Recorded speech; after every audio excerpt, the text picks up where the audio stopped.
वीर पुरुष लौह पुरुष वीर लोरिक के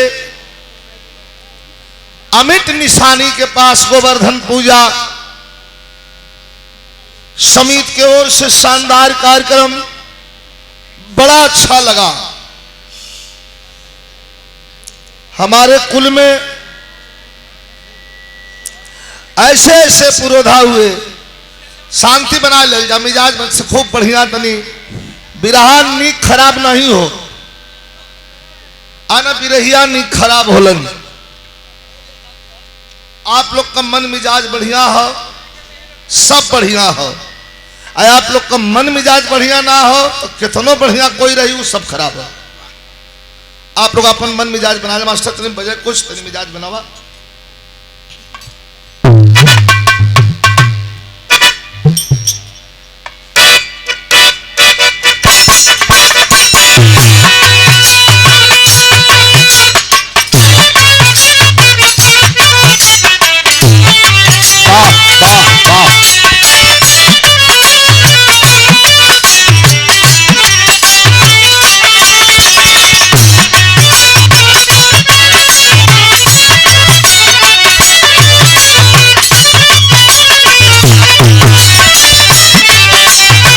साउंड के पास हट जा लो, साउंड के पास हट।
जय हो जय हो, चार पॉइंट जा भगवती आगे में।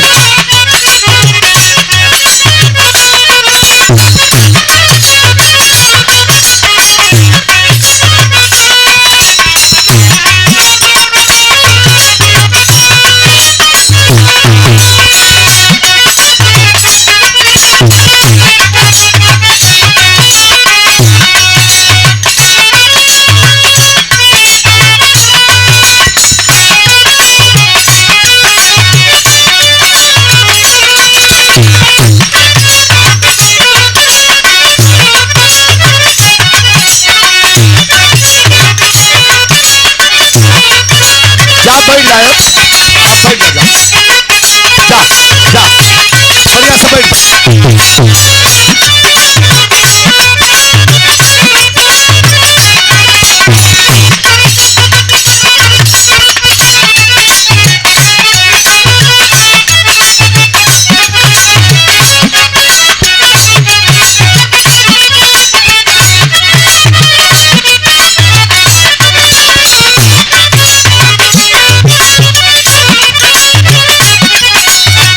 हेलो हेलो हेलो, बहुत सुंदर, बहुत सुंदर, कोई जवाब नहीं।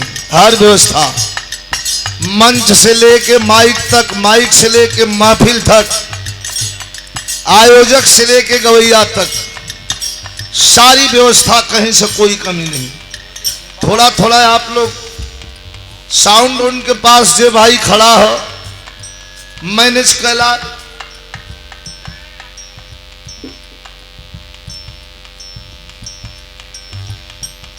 बड़ा बढ़िया महाभारत का प्रसंग दोनों ओर से सुने के मिलल।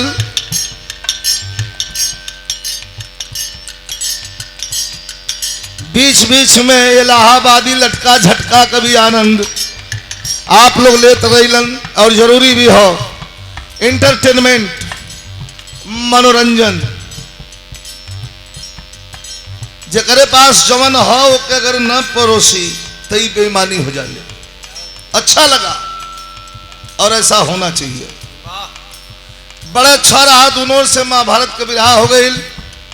इठे नई विरहा ए घड़ी बड़ी चर्चा का विषय हो।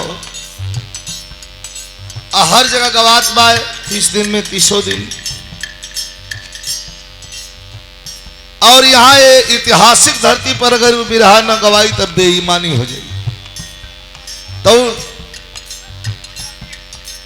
अच्छा हो जाई हो। अब जितना जोर हो समाजवादी वाला ओके कुल बसौले रहा लोगन 22 में झोंक के सरकार बना दा। यह गाना है बिछवा में कुल गवैया छोटका बड़का जितना रहलन हमें ठिकाना शुरू कर दिले रहली कि अब खेल खत्म कुल भइल ना। अब जई हैं भीतर, हाँ गुदड़ी और संगी लेके गोरखपुर जई हैं जोगी धैके कन्हैया का भेज सही है। यूपी में फिर से अकेले से कुल गवैया एकदम मरल के एक खाज इतना गौना जोगी सिन्नी का अखिलेश रहना, जोगी सिन्नी का अखिलेश रहना, पूरा परदेश हवा हरा गया।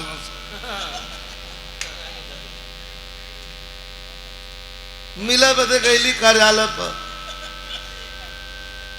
मुंह बांध के का देखा बाबा खाला मुंह त्रिभुवन लजा ले आप।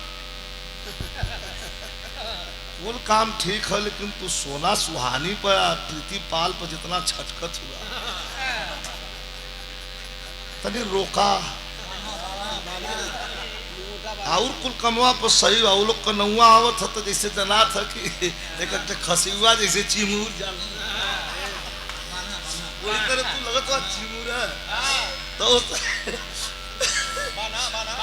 ओके बाना जितना बनल रही उतना छटपटाहट न रही, आसानी से निकल गई। जब ओके बनवा न किचकिचाए देखा रास्ता कबो थकल है भैया, रास्ता कबो थकल है चल ही वाला ने थकल है तो रास्ता हमन चले वाला हमन थका जा बुझो कत्यो रही।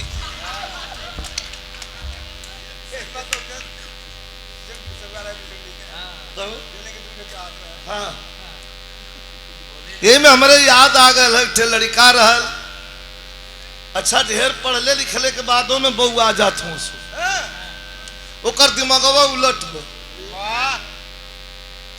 इतना बढ़िया घर दुआर कुल खेत बाड़ी धन दौलत वैभव बा त्रिभुवन न कर गल कहम भी हवन कर लगला आदमी मनावे तो भैया बियाह ना करवा तो कैसे चली। प्रेम में और इश्क में, जंग में और इश्क में कोनो पागल कहलस कि सब जाएगा कह हम भी हवे न करब। लगला लोग समझावे कह ले त राजी भयल त के पर राजी भयल के पर कि करब वही लड़की से जौने के सिस्टम दूठ रही ई देखा पागल पर दूठ जौने का सिस्टम रही उसे करब ओकर फितूर। अब जहां दावत तिल कहरू देखा बदे कहर ठीक ठीक धीरे सर भैया चल आवा यार बैठ जा बाबू कि अरे डांटा मत हो। अरे यह लोग धन दौलत हो जगह काहे न बैठ लेता। अच्छा है वहाँ ना तो जहाँ से आल हो वही जगह बैठ जाओ बैठ जाओ ये हाँ लुंगी बटोर ला सही है। अब हम सामक दिक्कत ना साहब साहब कह न अब दिक्कत ना तब भैया शांति रहे आनंद ला। ये जीव बोलत था डोलत था ना पता कब सरवा रही ना रही। महामरिया में जीव सबका डरा गल जरा तब पैसा की चिंता क्यों ना रही। ये चिंता रहे कैसो जान बच जाए। लगल हितनाथ परिवार के लोग समझावे कि ब्याह कैला भैया काहे ना करबा, कह जौने के दू लड़की के दू सिस्टम रही वही से करब। इठे मास्टर साहब बड़ा इज्जतदार आदमी रहना, इलन कहना भैया बिहवा हो जा। जाके मास्टर साहब का गाँव खड़ा हो लड़किया बोला मतलब देखा दिमाग हमारे हर और अब बिरहा खराब करवा लो, एकदम मिजाज बनाला शांति हो जाए और मत खराब। तो मास्टर साहब से गए आके कहलत कि तोरे लड़की के सिस्टम साथ में दू हो तो हम करी बिया। बाप ले जाए गईलन लौट के अलन घरे, आ लड़की के माई से कहलन कि लड़का बड़ा नीक है, खेत बाड़ी भी हो, धन दौलत भी हो, सब कुछ बिल्डिंग उल्डिंग हो, लेकिन शर्त ऐसा रखल से कि हम ले जाए के चाहिए। का शर्त रखल? लड़कियों सुनत रहा कल ससुरा कहत हो कि लड़की के तोरे दू ठे सिस्टम हो तो हम करब। लड़किया माई के बोला कर कि माई कह दे कि जाके सदिया तय कर दे, कह दिया कि हाँ। बाबू जी अपन गई विश्वास है लड़की पर, पढ़ौले लिखौले हूँ, कहलन ठीक है। एक ठे जुआ बात गए जा, कहलन ठीक है भैया मंजूर है, कहाँ सोच लिया, कहलन सोच ले लिया। पूछी के आवत है लड़किया से, गौना करा के घर में लिया, जाते जाते जूता हाथ में लेके पहुंचल। का सिस्टम दिखा, खोल के दिखा, एक ठे कि दू ठे। तो जूतवा अथवा से छोड़ के नीचे धर के अपन चपलवा निकाल ले। कहा कि जब हम कह दिली दू ठे तो मैं दिखावे के का सिनेमा है, दू ठे हाउ तो दू ठे हाउ, एक ठे ओरवाला, एक ठे खुली, एक ठे पैक रही। इस सार लगल ओरवावे, निपट के मुंह धोवा तब वो घींच ले गटवा, कहे ओरवा के तो धोवा के कहा उन्हें है नकुरन चना चबवा दे। 6 महीना ये तनाव और ये टीवी हो गई, बैठ के इतना राखी धै के खोखा लगा। अब खोखा तो खोखता रह, खोखता तो कब हवा खुल जाए हो पता इतना राखी गोली उठे में दिक्कत हो गई। फिर घींच ले, कहे मुंह को बांध ले लगा के मास्क तो और बाबा हाथ जोड़ के जैसे छोट लड़का रोवा लगते रोवा लगे। कहा मैं बहुत परेशान करते हूँ। तब एक दिन लड़किया कह कि एक ठे खुलल बरवाई न पौला, एक ठे पैकर हो, कहता तो के बाजारे जाई बेच दी। तो कहना कि तुम्हार हाथ जोड़त है, दाम लग जाए तो दोनों बेच दिया।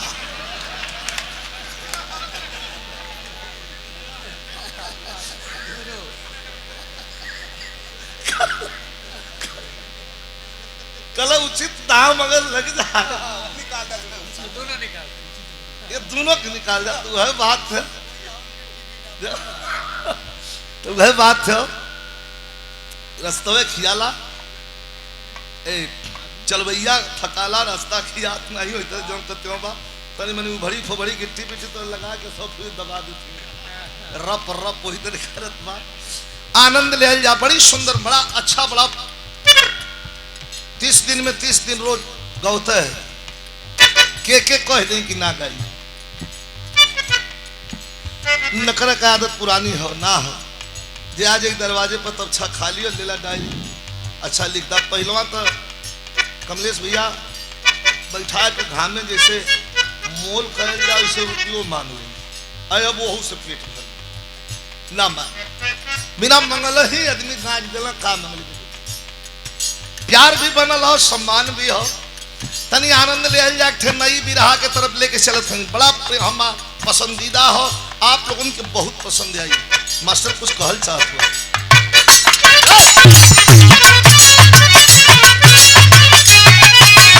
शायर कहता है मेहरारू बहुत सुंदर है, दोनों एक कोठरी में हुआ, ना पता कब छतई झगड़ा लगल, झगड़ा लग गई, मरद पहाड़ के उठल चल दहलस। शायर कहता है अच्छी सूरत को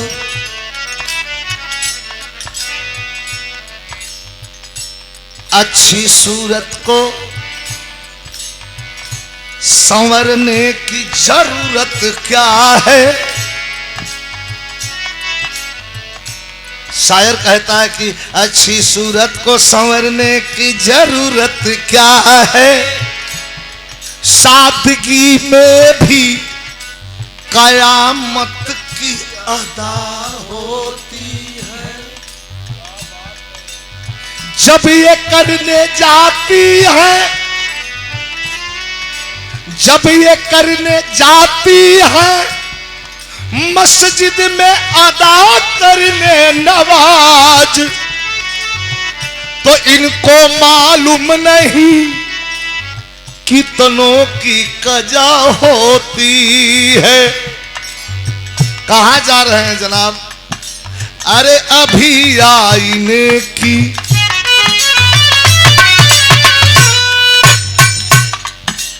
अरे अभी आईने की दुकान बंद होगी,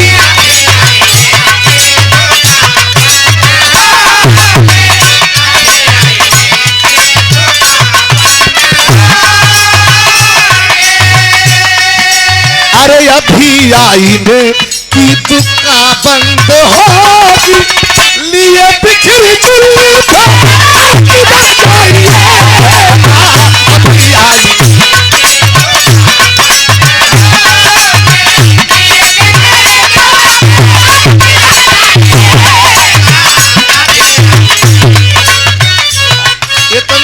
तुहार जुल्फ है।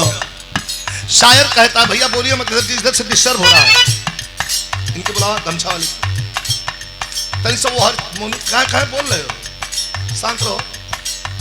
तो अभी आईने की दुकान बंद होगी, लिया बिखरी जुल्फे किधर जाइएगा, और लिए बिखरी जुल्फे किधर जाइएगा।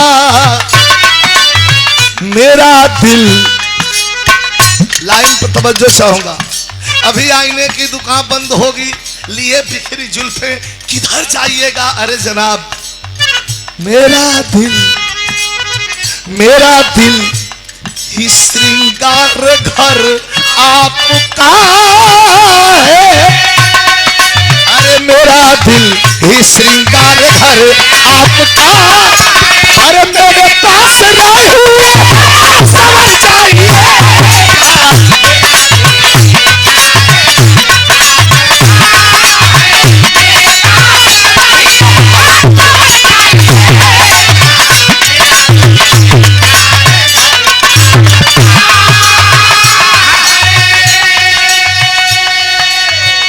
अभी आईने की दुकान बंद होगी, लिए बिखरी जुल्फे किधर जाइएगा। मेरा दिल ही श्रृंगार घर आपका है, मेरे पास रहिए संवर जाइए। आदरणीय श्री अमरनाथ यादव जी समाजवादी पार्टी ओबरा के धरती से 501 रुपए का पुरस्कार दे करके हौसला अफजाई किया गया। बैठे हुए सभी साथियों का अभिनंदन करता हूं। खड़े हुए बैठे हुए महफिल में जितने साथी, मेरी आवाज जहां तक जा रही है, मैं सभी साथियों को प्रणाम करता हूं। उत्तर प्रदेश पुलिस के नौजवान साथी भी इर्द गिर्द घूम रहे हैं, उनका भी बहुत बहुत अभिवादन करता हूं, धन्यवाद करता हूं इस कार्यक्रम में विशेष सहयोग देने के लिए।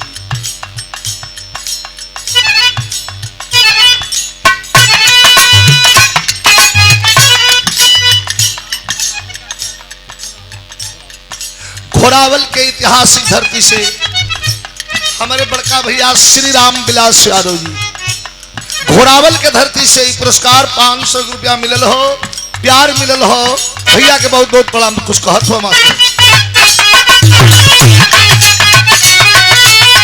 अब यह लैनिया भोजपुरी में जब भाग गए तो भोजपुरी में का कहे,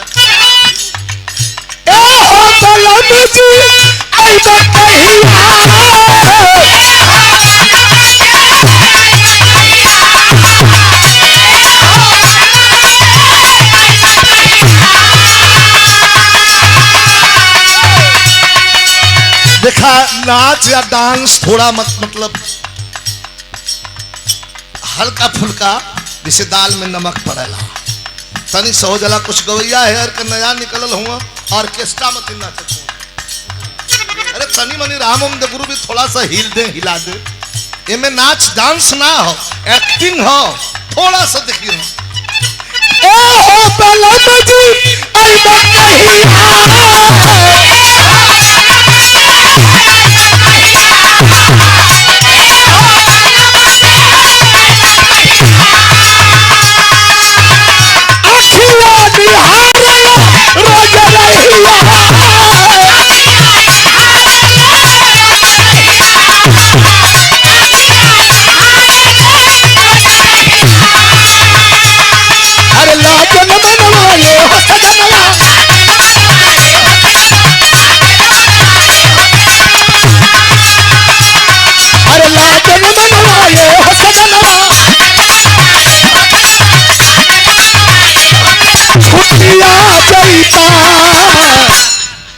अरे छुट्टी आ जाता है जवानिया, अरे है जवानिया आके जुठिया आके जुठिया।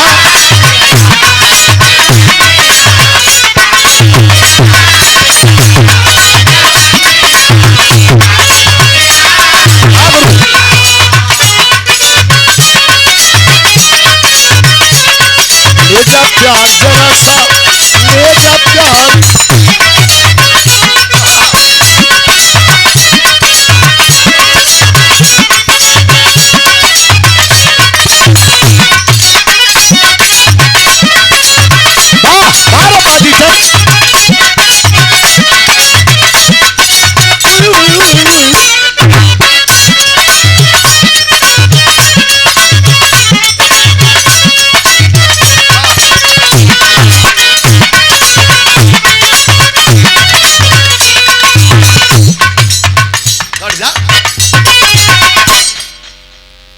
घंटा कोनो बाइज नाचत है। हाँ बिरहा कोरी चलबा। अरे हो गल तनी गरमावल जला, दो चार लाइन बोल रह जला, गरम हो जाले, फिर अपन चल जाला। ये देखा आदरणीय, ये रामगढ़ चतरा से लालवर्ती यादव पूर्व जिला पंचायत सदस्य समाजवादी पार्टी सोनभद्र, 501 रुपए का पुरस्कार। महोदय को प्रणाम करता हूं, सब भैया के नमस्कार प्रणाम। और क्षमा करेंगे OBRAC आदरणीय श्री अरविंद यादव और कृष्ण यादव पनारी, ये छठ पूजा पर आपका बहुत बहुत स्वागत है। जय हिंद जय समाजवाद। समाजवादी गीत भी होगी, थोड़ा गाना के तरफ चले। एक भैया आराम से, हमार गलत ना न गनवा गलत हो तो बताइए। हाँ वो हमारे पास उपाय है, हम 30 साल से यही क्लास कैले। थोड़ा एक बात ना, कैसेट वाली ना हुई, नई गीत हुई, एकदम नई चीज, बोला मत, शांति से। नई कितना गावल जाए, पै गावल जाए, एका लेके कैमरा बैठल हो, बिहनवा तुरंत चढ़ाए नहीं, बस पूरा नहीं। तो प्रस्तुति बढ़िया हो जाए, ओकर वो माने रखेला। हमारे भैया के द्वारा ये पुरस्कार मिल रहा, तमाम पुरस्कार बहुत प्यार बड़ा स्नेह है। एक निवेदन हो, सबसे बड़का इनाम यह है कि प्यार से बैठ के खूब शांति बना के आप लोग सुनत हो, में दूरा ना हो। कलाकारन के ऐसे बढ़ियार ना इनाम चाहेला, ना ऐसे बढ़ियार महफिल। जब सुनवैया खूब बढ़िया सुनलन तो कलाकारन का मिजाज इस तरह चट चट अपने लगत जाला। शानदार पुरस्कार हमारे लल्लन यादव जी के द्वारा, धन्यवाद भैया के, चकाड़ी की धरती से। आइए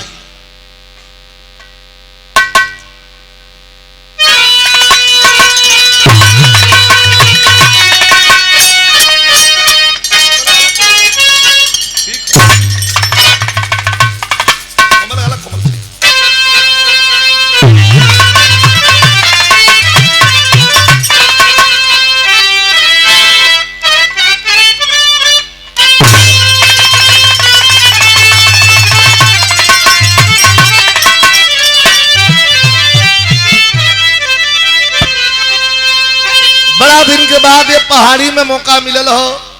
ये फिल्म का ना ये गीत का शीर्षक हो सरहद। और हमेशा सरहद का एक कसौटी का गीत आप उनके बीच में। हाँ, थोड़ा कैमरा आप लोग के कैमरा के बंद के दिल जाए गाना पर, कहें कि हम इससे बुरा मत बने आप लोग, हम बंद ना करवाई। नई बिरहा हो, अटक भटक के गाई बहुत चढ़ी बार दिखा, इतना बड़ा नाव हो। अच्छा ठीक, कोई बात हो तो कोई बात चल, कोई बात ना। बीच बीच में जो माल पानी हो जन से घींचेला खतोन लेला।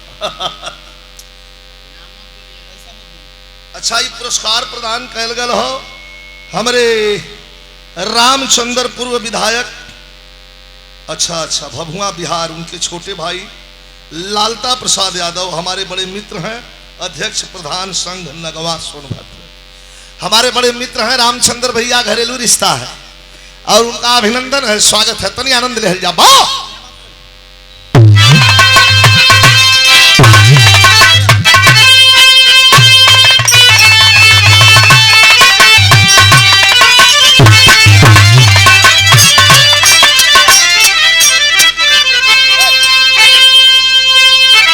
और ऊपर उठा भैया हाथ जरूरत है, एकदम यार आवाज ना हो।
खूब आदमी मिजाज बनौले रही, ओके सत्यानाश कजबा लोग 1 मिनट में। राडा पीछे तुम यारा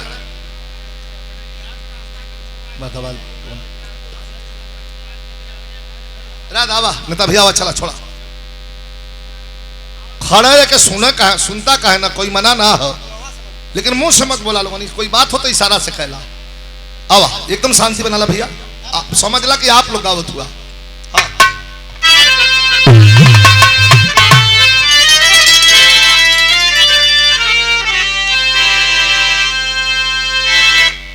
हम है करते नमन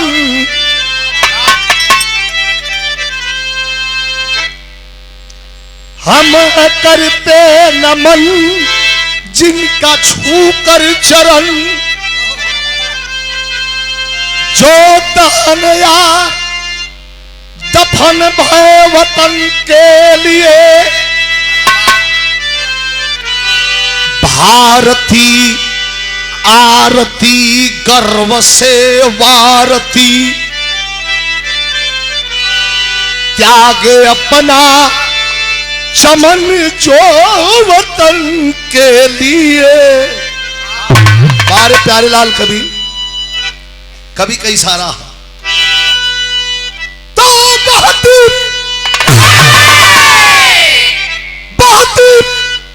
बॉर्डर पथी गर्मजोशी हवा, सर्जिकल स्ट्राइक के फरमान में जंगी विमान टूटा था मुठभेड़ में, अरे कूद पड़ा था अभिनंदन पाकिस्तान में।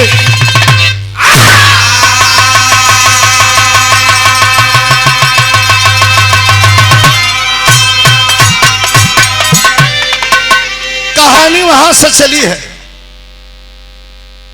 इस साल पुण्यतिथि मनाई गई जवान की वहां मैं गया था तो परिवार के लोगों ने हाथ जोड़ करके कहा कि आप गा दीजिएगा तो भावभीनी श्रद्धांजलि हो जाएगी। सुनने के बाद हमारे बड़े भाई प्यारेलाल कवि जी ने कलम उठाया और लिखा कि बहती बॉर्डर पथी गर्मजोशी हवा, सर्जिकल स्ट्राइक के फरमान में जंगी विमान टूटा था, मुठभेड़ में कूद पड़ा था अभिनंदन पाकिस्तान में। जंग हो, देखिए जंग की शुरुआत करना आसान है। बड़े विद्वान लोग बैठे हैं मंच से लेके नीचे तक, किसी एक दूसरे देश से जंग की शुरुआत करना आसान है। जंग कभी शुरू हो सकता है लेकिन बंद करना उसे बड़ा मुश्किल होता है। जंग को बंद करना बड़ा मुश्किल होता है। पाकिस्तानी फाइटर विमान का पीछा करते करते हमारे देश का बिग कमांडर अभिनंदन वर्धमान अपने जहाज से, अपने जेट फाइटर से और पीछा किया और जाते जाते मारा, पाकिस्तानियों का विमान गिर पड़ा। लेकिन चलते चलते इतना दूर निकल गया था अभिनंदन, उसको पता नहीं था कि हम हिंदुस्तान की आसमान में उड़ रहे हैं या पाकिस्तान की आसमान में उड़ रहे हैं, उसको पता नहीं था। भैया भैया भैया बाबू, नहीं पता था उसे। इधर पाकिस्तानियों के 3-3 जेट फाइटर पीछा करके और मारते हैं अभिनंदन वर्धमान का जेट फाइटर विमान नीचे गिर गया, धू धू करके जल के गिरने लगा, क्रैश हो गया, आग लग गई है। इतने में बैठा बैठा अपने सीट पर जो फौजी साथी होंगे और उनके घर के होंगे हमारी बात को समझ लेंगे, अपने जेट फाइटर में बैठा जानता है कि अब मैं मर जाऊंगा। कॉकपिट दबाया, तुरंत ऊपर का ढक्कन खुला और अपने आप को जेट फाइटर से अलग कर लिया। नौजवान बैठे हैं, छात्र बैठे हैं, मेरी बात से इत्तेफाक रखना। तैयारी कर रहे होंगे तो सोच लेना कि मैं क्या कह रहा हूं, यह हमारी पढ़ाई है। अपने आप को अलग कर दिया विमान से, धू धू कर विमान जल करके पाकिस्तान के सरजमी पर गिर गया और अभिनंदन वर्धमान पैराशूट के द्वारा धीरे धीरे धीरे धीरे धरती पर आ गया। 15-20 लोग घेर लिए, कमर में चोट भी आई है। पूछा अभिनंदन कि क्या हम हिंदुस्तान में हैं? कोई जवान कहाई वाला रहे चले का कि नहीं नहीं, तो रोक दे सकता कर नहीं, हाँ हाँ हाँ हाँ हम लोग हिंदुस्तान में हैं। हाँ बोलो, तब तो भारत माता की जय, हिंदुस्तान जिंदाबाद। पाकिस्तानियों का जज्बा चढ़ गया और पाकिस्तान आर्मी जिंदाबाद और पाकिस्तान जिंदाबाद का नारा लगाने लगे। अभिनंदन समझ गया कि अब हम दुश्मनों में घिर गए हैं, पाकिस्तान में शायद है। जैसे एक जंगली सुअर का शिकारी करलन, वैसे हमारे देश के हीरो को खदेड़ करके और मारना शुरू करते हैं। देखे होंगे आप, भागते भागते भागते भागते भागते भागते अभिनंदन आया और एक तालाब टाइप का था, उसमें कूद पड़ा, पिस्टल हाथ में निकाल लिया, चार्ज कर दिया। किनारे से पाकिस्तानी ईंटा फेंक रहे हैं, कहा भाई प्लीज ईंटा मत मारो यार, चोट लगती है मुझे। पाकिस्तानी कहा कि अपनी पिस्टल दे दे, आपने सोशल मीडिया पर देखा होगा, अपनी पिस्टल मुझे दे दे। नहीं नहीं मैं पिस्टल दूंगा तो शायद तुम चार्ज कर दोगे, गोली मार दोगे मुझे। एक दूसरे देश से कितनी दुश्मनी है ये बताने की कोशिश कर रहा हूं। इतने में पाकिस्तानी रेंजर आ गए और पकड़ करके अभिनंदन को लेकर के अब आर्मी हेडक्वार्टर पाकिस्तान चले गए। ये बात यही, और हिंदुस्तान में जंगल के आग जैसी खबर फैल गई। बूढ़ा बच्चा नौजवान ललकार करके पाकिस्तान को अपनी भावें तरेर करके आवाज दिया कि हमारे देश के जवान को जल्द से जल्द रिलीज कर दो, वरना तुम्हारा नाम और निशान मिटाते हमें देर नहीं लगेगी, मिटा देंगे पाकिस्तान का नाम। उठा करके बॉर्डर पर ब्रह्मोस्त्र मिसाइल, पढ़ लेना, आज कहने की बात नहीं है, कोई क्या कह रहा है, आप मोबाइल आपके पास है, सर्च करो, टन टन टन टन सारा प्रमाण देने की जरूरत नहीं है। ब्रह्मोस्त्र मिसाइल घुमा दिया गया पाकिस्तान की तरफ। अगर 2 दिन के अंदर हमारे बिग कमांडर को अगर रिलीज नहीं करता है पाकिस्तान तो ब्रह्मोस्त्र मिसाइल दाग दी जाएगी। दग जात तका हो धरती न बचत। पाकिस्तान का। इतने में अमेरिका का फोन आया और कि भारत कुछ बड़ा करने जा रहा है। तुरंत मीटिंग बुला करके और अपने पाकिस्तान के असेंबली में खड़ा होकर के वहां का डरपोक प्रधानमंत्री कहा कि हम कल अभिनंदन को रिलीज करने जा रहे हैं, छोड़ने जा रहे हैं। देश में खुशी की लहर दौड़ गई। यहीं से कहानी की शुरुआत हुई और तब तक बॉर्डर की क्या हालत है। तर्ज बड़ी बेजोड़ लगल। एक दिन एक मेहरारू से भी रहा हो तो हल त्रिभुवन लड़की रहलू। गुरुजी कहे भाई इज्जत करे नहीं सो। गुरुजी करत हम अच्छे गा हम भोलेनाथ के सेला आंख मुन लीला लगा। हाँ खुल गई तो फिर भिरगुटी तन गई तो फिर बिना फूकले छोड़ब। अब बंद है तो कोनो बात नहीं, चले सबका रोजगार। तो उठल तो कहत है गुरुजी आप कबों क्यों से प्यार कैले हैं। हम कल नानी के आगे ननियोरे के इनसे हम का बताएं गुरुजी प्यार कैले हम का बचवा। अब हम कुछ मुंह से हम बावले में हम लजात हम गाय में थे समझ लिया तो का करे रहली।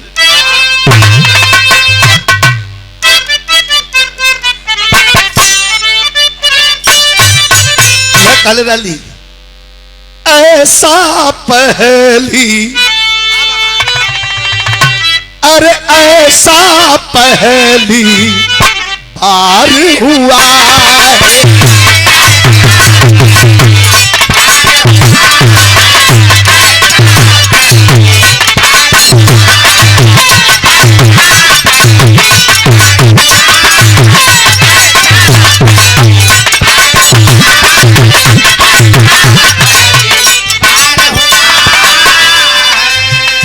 ऐसा पहली बार हुआ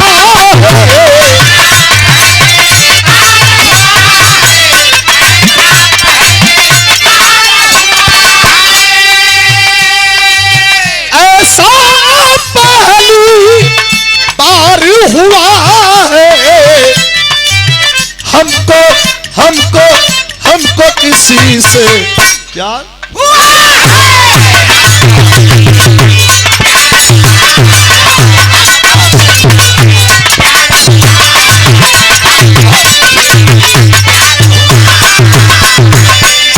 लेकिन एक बात ध्यान धरिए आप लोग, किसाने का बेटा फौजी है, किसाने का बेटा बॉर्डर पर है और किसान के बेटा ये देश का सिंगार है। जहिया फौज भैया बोल दे रहा हूं, जहिया फौज में जवान भर्ती हो जाला वो खाली अपने माई बाबू का बेटा नहीं हो, पूरे भारत पूरे देश का बेटा हो जाला। तो कभी लिखते हैं कि हो करके अरे हो करके कुर्बान है फौजी।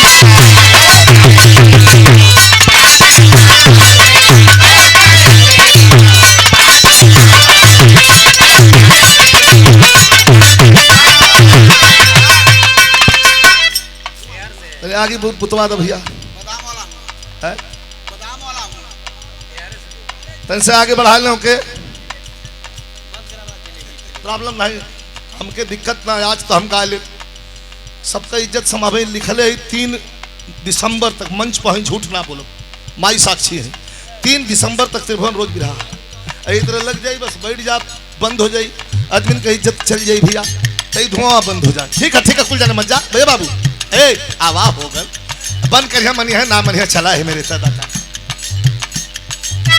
धुआं तरी बंद हो जाए तो ठीक रहे। ओ करके कुर्बान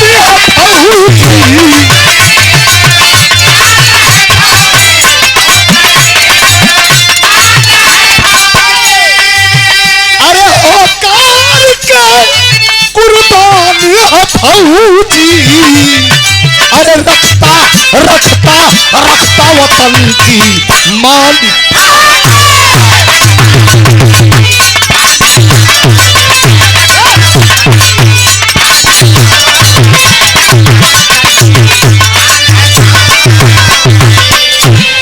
रवि यादव आर्मी क्या बात है। सिरथन सोनभद्र आर्मी के नौजवान हमारे छोटे भाई रवि यादव हैं, सलूट करता हूं भाई जहां भी हैं। 500 रुपए का पुरस्कार इस लाइन पर दिया है हमारे फौजी भाई ने। हो करके कुर्बान है फौजी और रखता वतन की मान है फौजी। शानदार पुरस्कार प्रदान किया गया है नंदलाल सिंह यादव, ग्राम धर्मदासपुर, सोनभद्र के रुपए का पुरस्कार प्रदान किए गए हैं। भैया के बहुत बहुत प्रणाम, सब भैया के नमस्कार। और ये 200 रुपयों का पुरस्कार हमारे राम प्यारे यादव ये जुड़वनिया के धरती से, और 100 रुपया पुरस्कार कोई देखा भाई का नाम छोटा बता दिया। अरे हाँ, हमारे छोटे भाई चुल्लू ए बाबा के धाम, बैजू बाबा के धाम से बहुत बहुत शुभ आशीर्वाद, धन्यवाद। लाइन देखिए, ये पुरनकी बिरहा हो नेताजी, गाय की पुरनकी।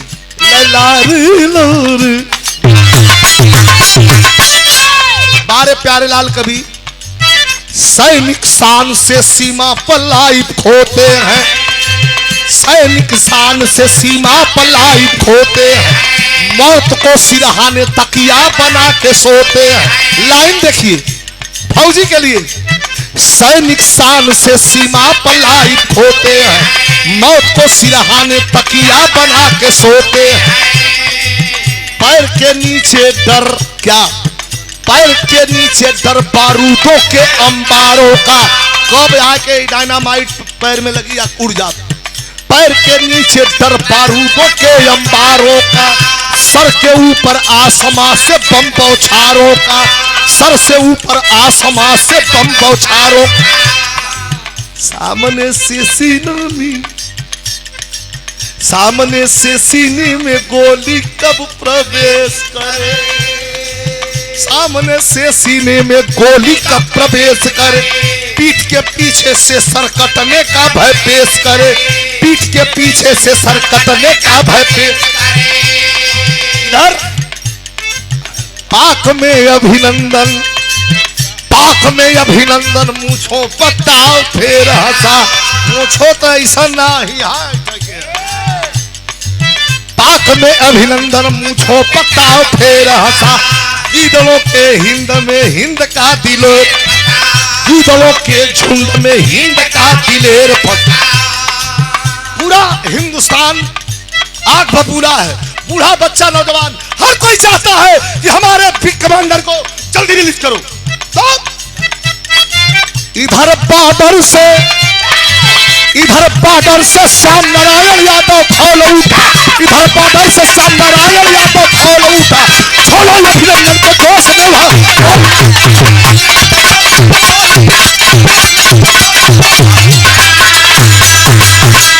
थोड़ा परिचय ले ले जा। श्याम नारायण यादव, श्याम नारायण पहलवान, गाजीपुर जनपद का 1 नंबर का पहलवान, पहलवानी के भरोसे बिजली विभाग में ड्यूटी कर रहे थे। सिराज पहलवान अंतर्राष्ट्रीय पहलवान जरगों, उनके अखाड़े पर लड़ने वाला पट्टा जिनका नाम था श्याम नारायण पहलवान, अब अभी तक शुरुआत कैले रहलन, इतना बढ़िया लड़ंत रहल कि फौज में भर्ती हो गई। पिता स्वर्गीय मुखराम यादव, माता का नाम सीताजी देवी, दुल्हन का नाम परमीला, और क्रमशः 5 भाई। परिवार भरल पुरल हो, सरहद पर ड्यूटी हो, 21 साल बाद आवे के हो रिटायर। ड्यूटी दे रहा है कुपवाड़ा के हंदवाड़ा क्षेत्र में। तब तक एकाएक आर्मी हेडक्वार्टर से फोन आया कि अरे पहलवान तुम्हारी ड्यूटी कहाँ है? कहा कि 5 रंगरूट जवान का मतलब, रंगरूट जवान का मतलब सिपाही लोग समझिए, आज लड़का तैयारी करत हुई तो समझे। रंगरूट जवान का मतलब जब लड़का नया 2-4-6 महीना का भर्ती हुआ उनके रंगरूट कहा जाला। 5 रंगरूट लड़कन के लेके श्याम नारायण यादव पहलवान चहलकदमी कर रहा हूं। तब तक आवाज आई ऑफिसर का कि कहां हो पहलवान? कहना ड्यूटी दे रहा हूं हंदवाड़ा क्षेत्र में हूं सर। क्या हुआ अभिनंदन का? कहा कि पाकिस्तान का प्रधानमंत्री बोल दिया है कल रिलीज कर देगा। एक विशेष खबर के लिए तुम्हें फोन किया। कहा बताइए। कहा खबर यह है भैया भैया भैया भैया चलो धरा छोड़ा खबर यह है, कहा क्या खबर है? पता चला है कि 4-5 आतंकवादी बॉर्डर डाक गए हैं, आ गए हैं हिंदुस्तान में। अगर शहर में आ गए तो बड़ा खून खराबा हो जाएगा, इन्हें पकड़ना मारना रोकना जरूरी है। श्याम नारायण यादव कहा सर बस लोकेशन बताइए, हमारे पास जवान है चलता हूं, लेकिन एक लाइन पाकिस्तान के लिए है क्या?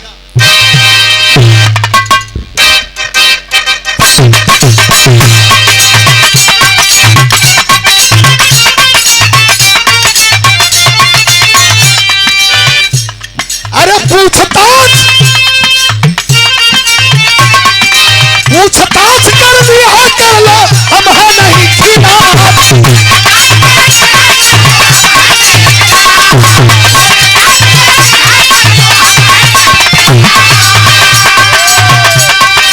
अगर मेरे अभिनंदन संग, अगर मेरे अभिनंदन संग में हुआ नहीं इंसाफ, हम सब नहीं करेंगे माफ, पाकिस्तान करेंगे साफ।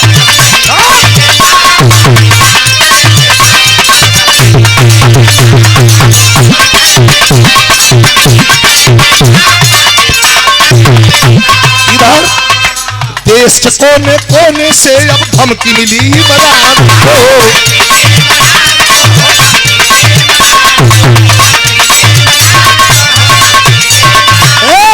पूरी इंडियन आर्मी ना छोड़ेगी पाकिस्तान को।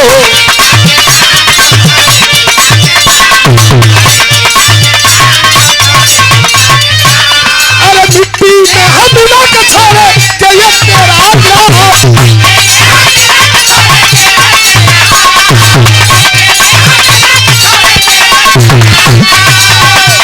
और अगर मेरे अभिनंदन संग हुआ नहीं इंसाफ, हम सब नहीं करेंगे माफ, पाकिस्तान करेंगे साफ।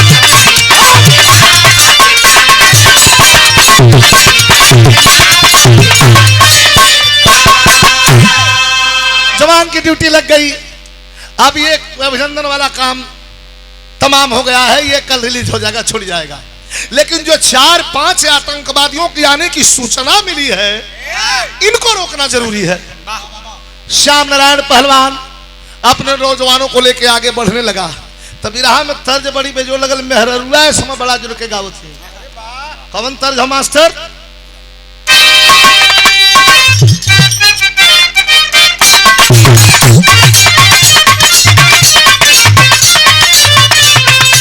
बहुत जोर गावत है। कोरा में सट के उलट के पलट के दिल बड़ा दहिया तू।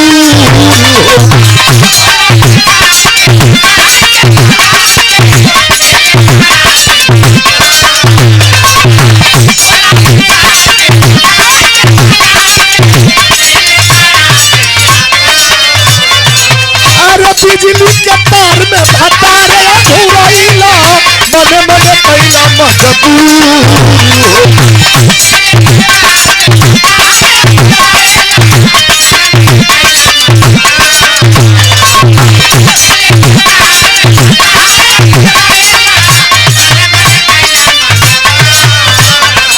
अरे लाए लाए छुई जानी हमारा बबुई राजा, ऊपर से गिर लगी लोर, राजा कनी गई न बहरिया।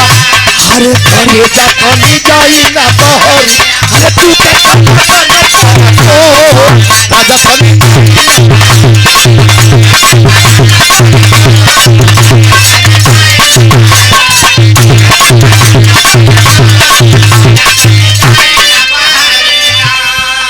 ये तो ठीक है। यहाँ तक अगवा बड़ा खतरनाक पुल गावत हूँ। हमार नया नया गवाना, नया तकिया बिछावना, नया चोली के खोली, बनवाला खेलावना।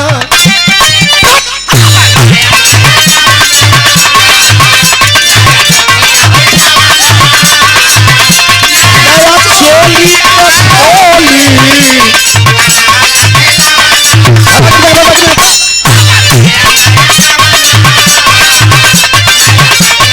लेकिन इससे बढ़िया भाव विरहा कर, ये तो मौज बदे तने लइकन के कहे जाला। शानदार पुरस्कार 100 रुपया का ना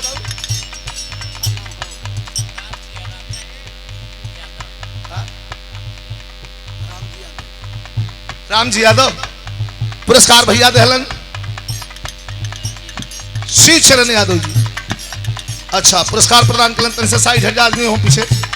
ये लाइन तरीका और करी है। श्याम नारायण चलन कहाँ ड्यूटी लगत है?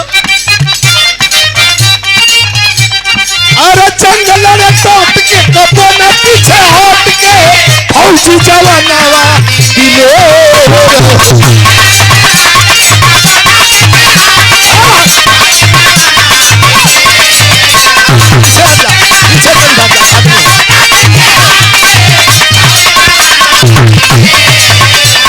अरे एक राउंड गोली पाकिस्तान जब चलावे 100 राउंड झोंक कई बेर।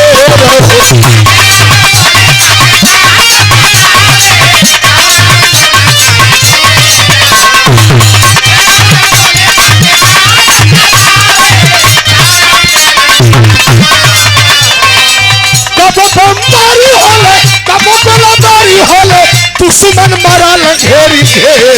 दाखल हंडावाड़ा में जवानवा दाखल हंडावाड़ा में जवान। अरे सामने गाजीपुर का शेर दाखल हंडावाड़ा में जवानवा।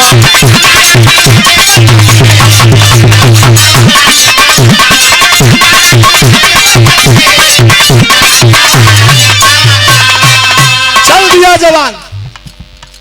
डटल हंदवाड़ा में जवानवा श्याम नारायण गाजीपुर का शेर। चारों पांचों रंगरूट जवानों को लेकर के चला है।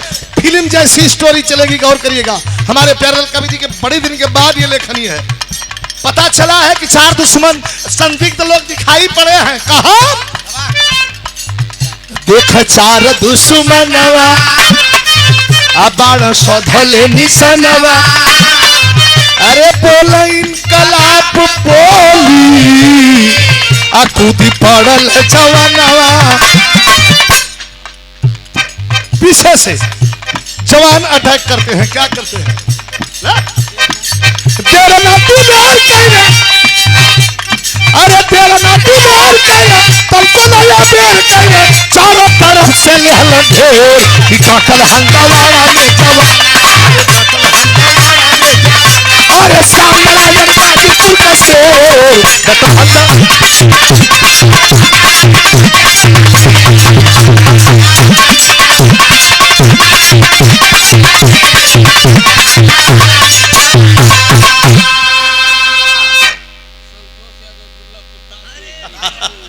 दुल्लापुर ताजपुर संतोष यादव भैया भैया ए ए ए तैसा पीछे हट जा आदमी हो। आपके पीछे हमारे को ताका पहले तोरे पिछवा आदमी बैठो तोर चुतारा देखिए कि हम देखिए। तैसा पीछे हट जा। अरे यहाँ बड़ा भार रहा भैया जे खड़ा होला भैया। कौन बात था? संतोष भैया हमारे दुल्लापुर ताजपुर 500 रुपया पुरस्कार। अब फोटो तो बाद में लिया जब गाली लाते लिया ले लिया। मनु बाबा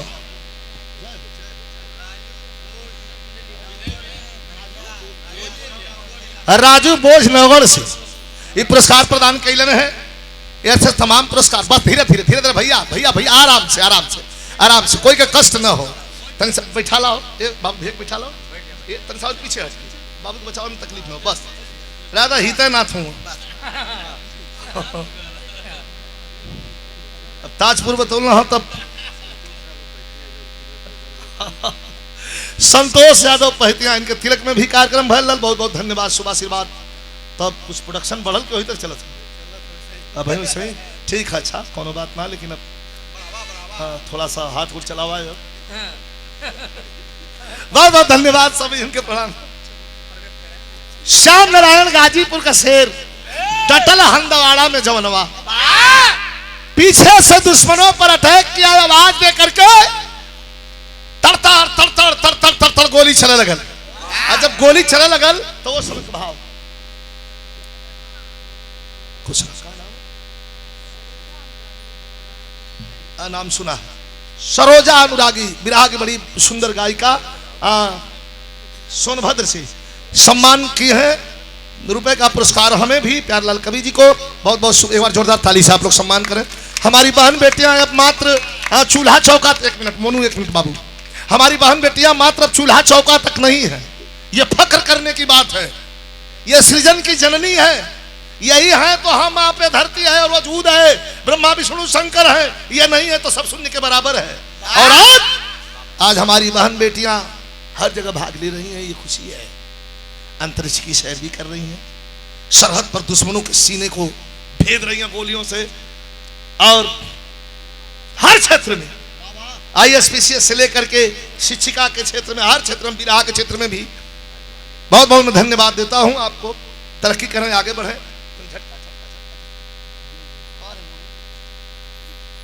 ये मोनू लाल यादव हैं, मोनू इंटरटेनमेंट भी तो चला था, बड़ा दिखा था हम मेहरारू पर ढेर ध्यान दिले हुआ। पहला बेर हमार शूट करते हो तो हार शूट करते हो, नहीं तो ताक ताक खाली बस मेहरारू के शूट कर रहा हूँ। कैमरा इनका भैया, ये भैया साहब साहब कर कहा ना निकाल देता है इनके, उठत हो धर के फिर लोग बैठा देते। अच्छा ठीक भैया, यार का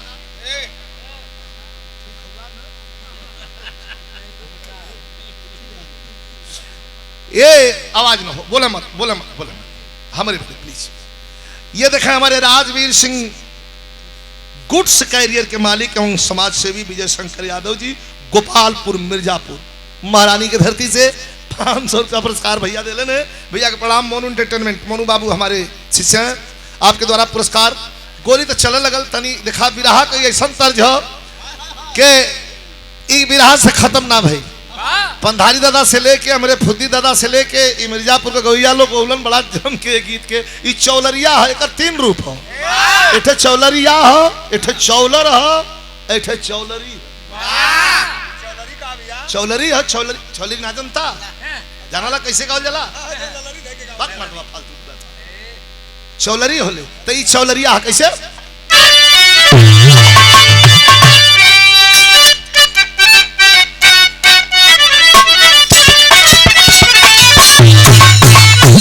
रामदो उस्ताद अब बुल्लू उस्ताद का बिरहा हो तो दोनों जने गाँव लोग में समझ लेडीज ना रही, लेकिन मजा मेहरारू मरद के बिरहा से कम ना आवे।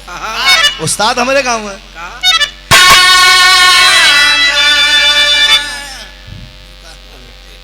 ठीक ले बता, ठीक ले बता, एक एक निकाला भरे, जा चल जा भरे, सब सब का जा जा चल जा बेटा, बाबू जा तू जा, जा घूम बाप आया तनी घूमत वैसे देवी देवता भजावत फिरावा, ये लोग निकाला भर हट जा, छुआ मत उनके लोग, हमें सवारी है। इतना उस्ताद नारे छला लखन, इतना उस्ताद हमारे गाँव तले बुल्लू उस्ताद बड़ा लड़का है कि गाँव यही चीज या कि पापा हमें बोलावई पानी, पापा हमें बोलावई पानी के बहनवार सजनवा कैसे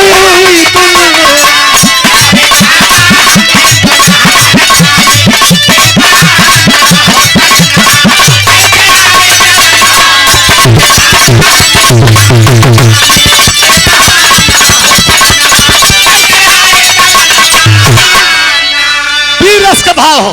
गोली जवान चलौलन, हाँ चारों आतंकवादी सामने हुआ तो कभी कहत हुआ कि अरे तल तल गोली चला के छलनी, तल तल गोली चला के छलनी, कैला छातिया भाग हतिया सुपर नाचा मौतिया।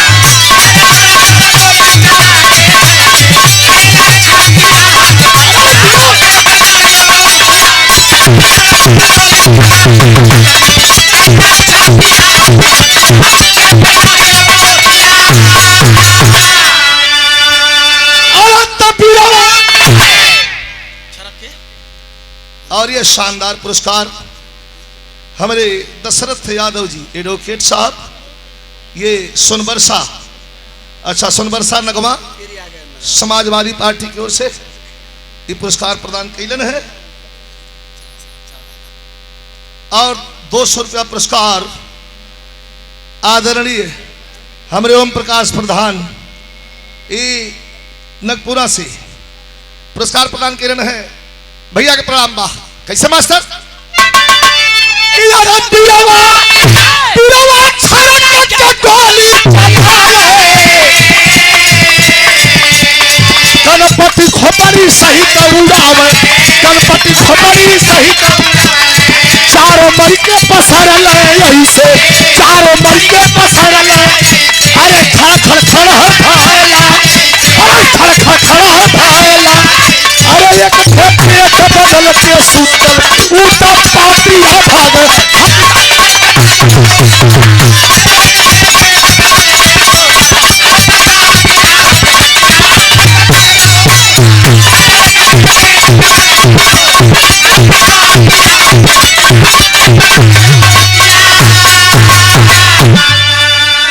पीछे से घूम के अलन है, चारों आतंकवादी चाह में होंगे, कोई आवे तो गोली मार दे जी। पीछे से जवान श्याम नारायण यादव ललकारा, खबरदार। तर तर तर तर गोलियां चलने लगी। हमारे बबलू यादव भैया छत्तीसगढ़ में कार्यरत हुए और हमारे गाजीपुर एक आवसपट्टी आपका ननिहाल हो, संजोग दिखा बैठ गल। इनका एक आवसपट्टी ननिहाल हो, जो हमारे ससुराल है पौटा में।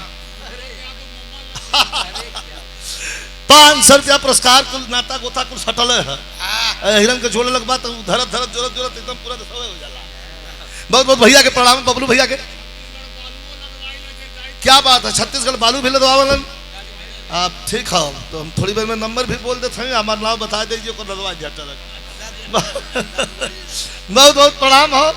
अच्छा ये है पॉइंट पर बिरहा लिखल गई, बीरवा छरक के गोली चलावे, कनपति खोपड़ी सहित उड़ावे, चारों मर के पसरलन ऐसे खड़ खड़ खड़हड़ ढला जैसे इकट्ठे पेट बगल के गिरल उत्पत्तिया।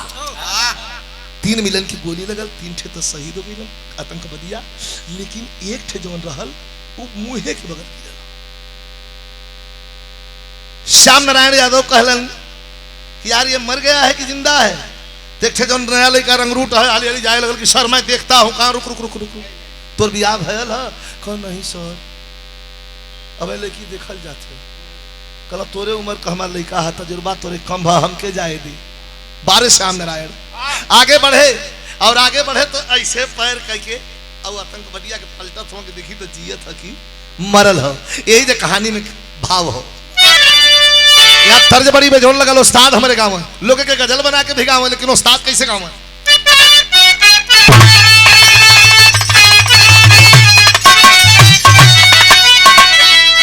कहा कि मेरे शंकर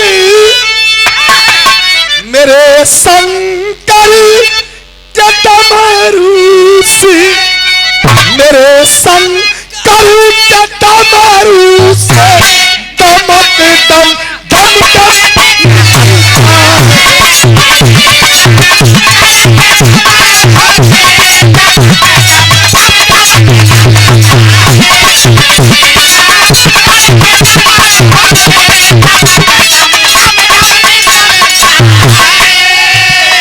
इस लाइन को अन्यथा मत दीजिएगा महोदय। ये लाइन के आप लोग अन्यथा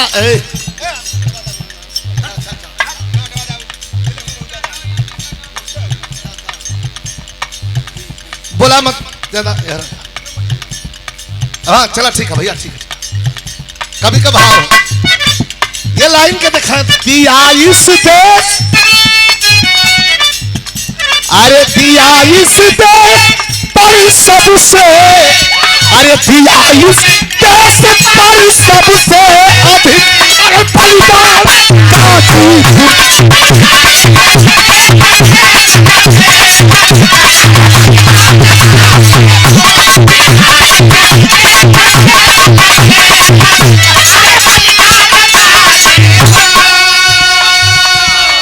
इसको बाहर का है ना, बाहरवा खींच लेता और कदा और चल जा, बाहर चल जा। तो मधवा सुनता कहना बाहर कराना हो क्या? तो वही न दे यार।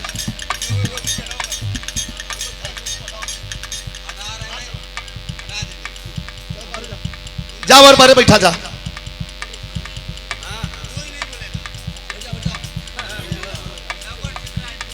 बारहवा बहरिया बैठ जा। औरत नहीं बोलतो रहा तो हमारा ए बस औरत सुनाई ना। हमारे राम नरेश यादव नेता समाजवादी पार्टी खैरावा बैठा रहा था बस का आप लोग। हाँ ठीक है धन्यवाद। दिया इस देश पर सबसे बड़ा बलिदान गाजीपुर। यही बात करिए कि क्या मिठा मत लिया आप लोग। एशिया का सबसे बड़ा गांव त्रिभुवन जी, एशिया का सबसे बड़ा गांव गाजीपुर में, जिस गांव का नाम है गहमर। ये पूरा से वो पूरा में बियाह होला। जनसंख्या की बात तो नहीं बताऊंगा, लेकिन एगो दूगो ना 6500 6200 फौजी मात्र गाजीपुर के गहमर गांव में हुए। कभी कहते हैं दिया इस देश पर सबसे अधिक बलिदान गाजीपुर, समझ लो है हमारा राधा, समझ लो है हमारा राधा हिंदुस्तान।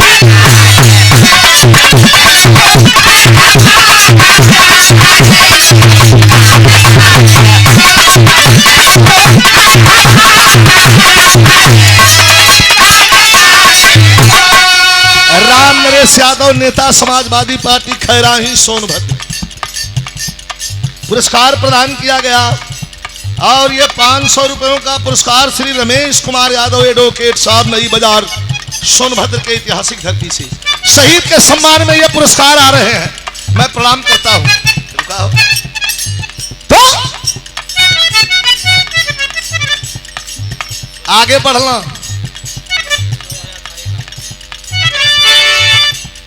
गया है पास तो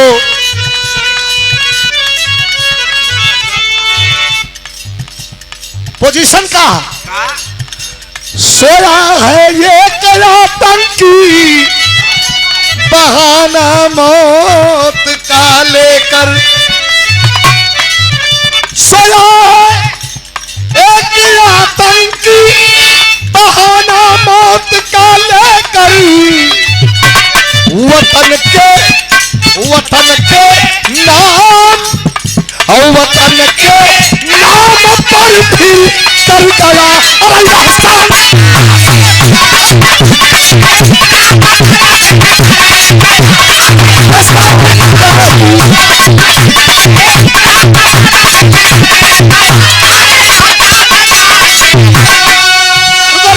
रुको लड़के, तुम मत जाओ। श्याम नारायण पहलवान आगे बढ़ते हैं और ये पैरवा क्षेत्र पलटत है, मरल ना रहल। AK-47 के टाइगर पर उसकी अंगुली है। राजेश यार ध्यान दा तू। गए है पास तो दिया है गोली मार धोखे से, गए है पास तो दिया है गोली मार धोखे से। अरे हिंद के नाम पर फिर हो गया, अरे हिंद के नाम पर फिर हो गया कुर्बान।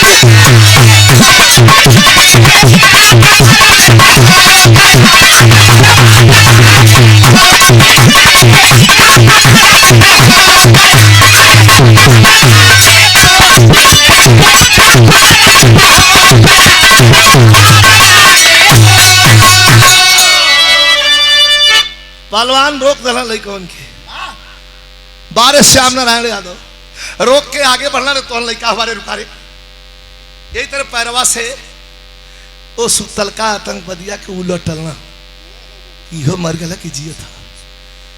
AK-47 रिबब दीजिए इसमें रिबब। AK-47 के टाइगर पर अंगुली दबाए हुए ऐसे पलटा, आज जब ही पलटा फायरिंग शुरू, आंखें बंद है, 2 गोली लगी, एक पेट के नीचे यहां, एक गोली बाएं तरफ छाती में। इतने में जवान चार्ज किए, धड़ धड़ धड़ धड़ धड़ धड़ सारी मैगजीन साले के ऊपर खाली कर दी, लेकिन खतरा हो गया। कभी कहत हूं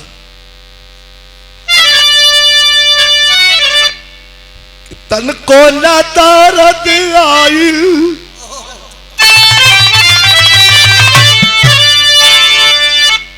तन को ना दर्द आई, आतंकी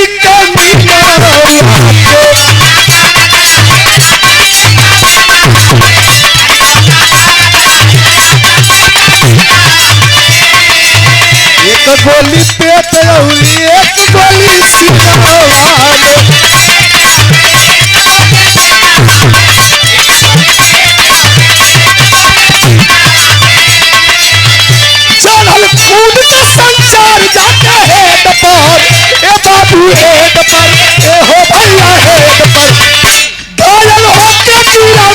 के परेड पर असम नारायण यादव हॉस्पिटल के परेड पर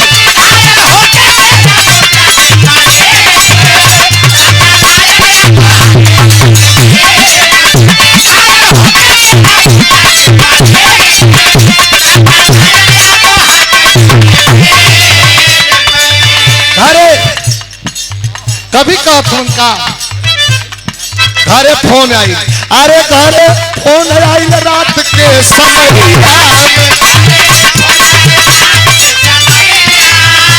आवाज क्लियर करा, क्लियर करा, पहले जैसे वैसे करा। घरे अरे घरे फोन आई रात के समय में, अरे सब सुतल रहे चदरा रतिया में।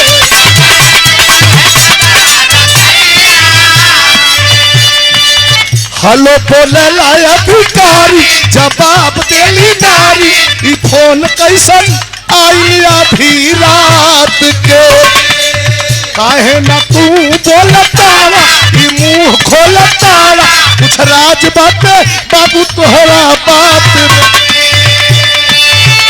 जनता दीवाना में चढ़ल जाके हेड पर, ए भैया हेड पर, ए हो बाबू हे, अरे घायल होके गिरल मूर्छा के परेड पर, असम नारायण यादव हॉस्पिटल के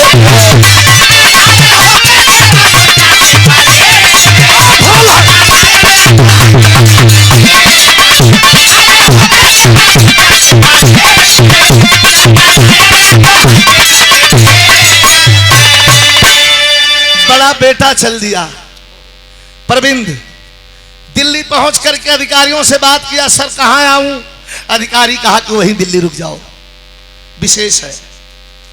लेकर के डेथ बॉडी जवान की चले हैं श्याम नारायण यादव की। औरत पूछत है कि सर दिन में बात तो हुई थी, सुबह कहले रहना कि राती के बतियाई, कहा हुआ बतिया हमसे करावा। अधिकारी कहा कि नहीं हम आपसे नहीं बात करवा सकते हैं, घर में कोई मर्द हो तो बात करवाओ। करे मर्द या औरत का क्या बात है, हम पढ़ले हैं। श्याम नारायण यादव की धर्म पत्नी खोद खोद के पूछत थी, कुछ तो बताइए। अधिकारी रोने लगा। दबी जवान ने कहा हुआ तनी बात करवा, तो अधिकारी वहां से फोनवा पे कहा था कि तिरंगे पे कुर्बान हो गया। झम दे उठा के पटक दलस थरिया, कहे कि तिरंगे पे कुर्बान हो गया, सर पर कफन बहादुर लिया शौक से बात, तिरंगे पे कुर्बान हो गया।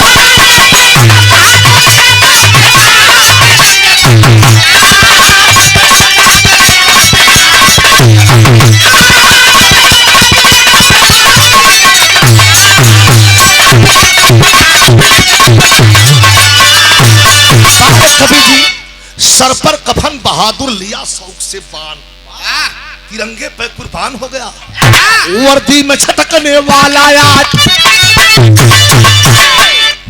वर्दी में छटकने वाला आज ताबूत में लेट के आया है, हर खुशहाली करके दफन वो कफन तिरंगा पाया है। अरे खुला है ताबूत मूर्छित मुखड़ा, निरखरई माला लंकी, एक सितारा उजड़ गयल बुढ़िया माई के आंगन।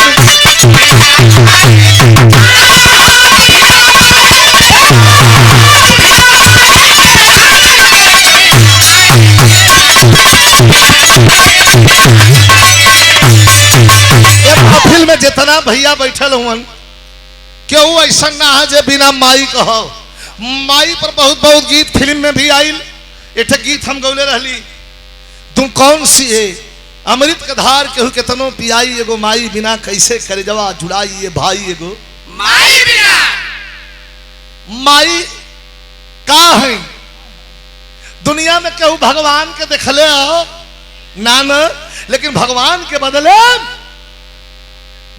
बदले हमन के भगवान यह माई देले है।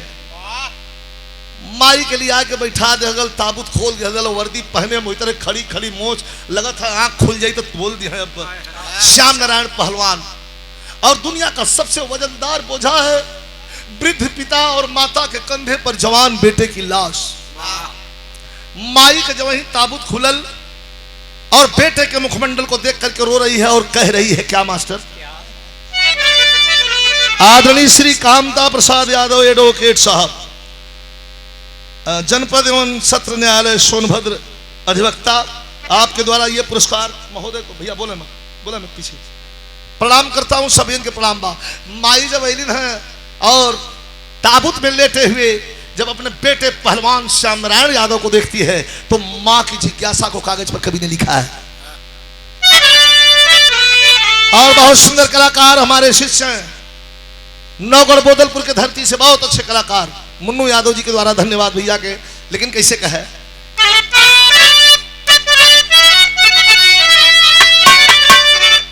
हमारे बुढ़ौती की, हमारे बुढ़ौती की, अरे जाए बेटा कैलन तन को ख्याल, हमारे बुढ़ौती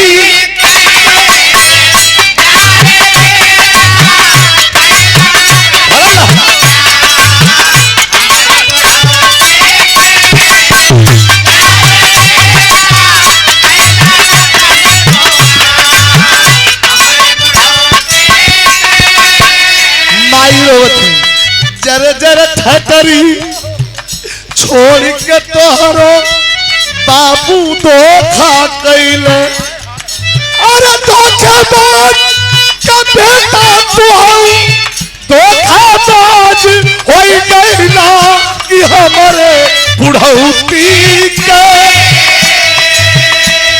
अरे काहे कैला तू खरहर के हाल, हमारे बुढ़ौती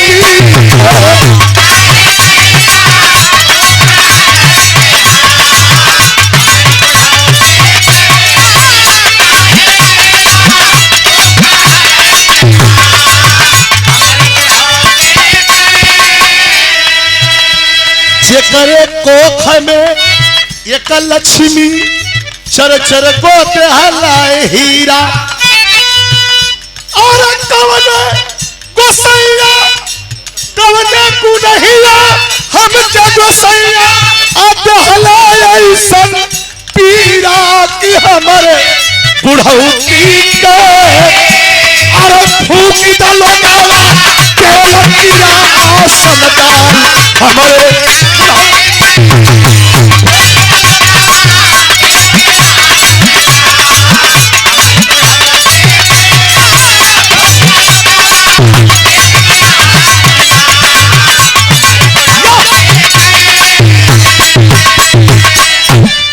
दरवाजे पर भीड़ लग गई, हम लोग भी पहुंचे थे। कितना आलम हो शहीद के सम्मान में ये नहीं बता सकता, लेकिन एगो पॉइंट जरूरी है, उनकी धर्म पत्नी प्रमिला जही आवत लेके पानी दौड़त बा, अब पानी पीला, खाना खैले हुआ, लोग कहने के होए का गए, गांव के बुजुर्ग लोग कहने के रोआवल जरूरी है, अगर रोई न तो बैलेंस बिगड़ जाई, पागल हो जाई। ला करके पकड़ करके प्रमिला को लोग शहीद श्याम नारायण के डेड बॉडी के पास बैठाते हैं। कहा हमें गई कहाँ बैठे लो वालों, इतना आदमी आल हो द्वारे पर, तने पानी नहीं पियावेदा, खाना ना बनावेदा, फफक फफक के लोग रोवत हुन। इतने में भाई आया प्रमिला का और बहन के गाल पे ठोक के कहा कि बीबी ये क्या कर रही है तुम, देखिए ताबूत में कौन है। जब गाल पर थप्पड़ जोर से लगाया तो तंद्रा टूटी, और जब तंद्रा टूटी तो नजर पड़ी, और नजर पड़ी तो शहीद श्याम नारायण यादव के सर को उठा करके ताबूत में से खींच लेती है और अपने गोद में सीने से चपका के एक सवाल कैलस, जो में सवाल का कोनो जवाब नहीं हो। का सवाल कैलस?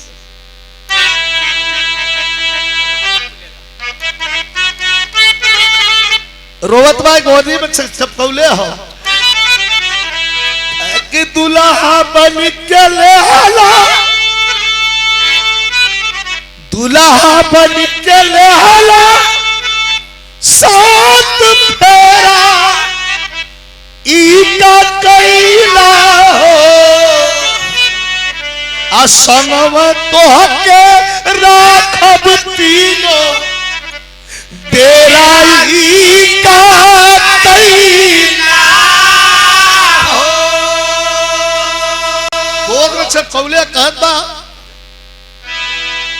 काला जहावा जाई रनिया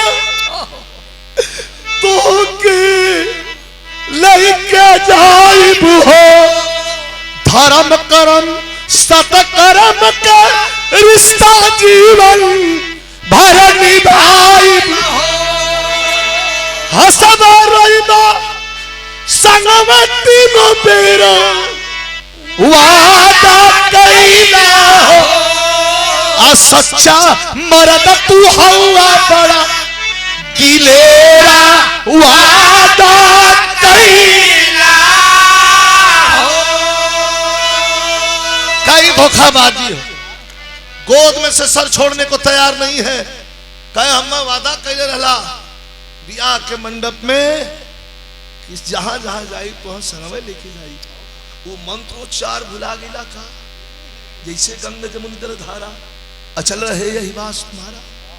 जितना लोग रहलन सबके आंख से आंसू छलकत हो, रोना धोना तो लगा है, मरने वालों की बड़ी भीड़ है, लेकिन एक बात बता देना चाहता हूं कि वतन पे मरने वालों का कलेजा नम नहीं होता, वतन पे मरने वालों का कलेजा नम नहीं होता, वही नहर है होता जिसे मौत का गम नहीं होता।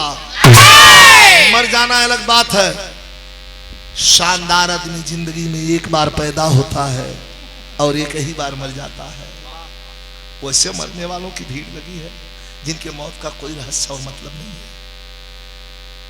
हमारे गुरुजी बतावा इस वतन के इस बलवेदी पर जो वीर पुरुष चढ़ जाता है, हल्की बात नहीं है, वतन के इस बलवेदी पर जो वीर पुरुष चढ़ जाता है और ये जीवन धन्य हो जाता है और सात पुष्प तर जाता है। साधु संत योगी तपस्वी आपन शरीर के तरन तार बदे तपस्या करेलन, लेकिन सरहद पर देश के लिए मर जाए वाला का सात पुष्प का तरन तार होला, ऐसा मानना हो। लेकिन कवि का कहना है किसे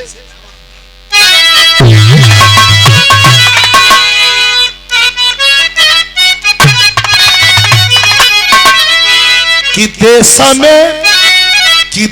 में अरे शहीदी गाजी पूरा धरतिया भैया, अरे अब्दुल हमीद ये तो रहा मुसलमान,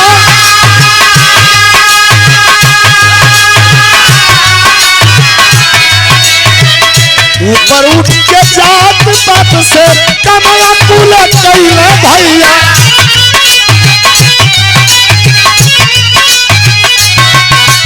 अरे अपने बल पे बेहले दहलाया पाकिस्तान,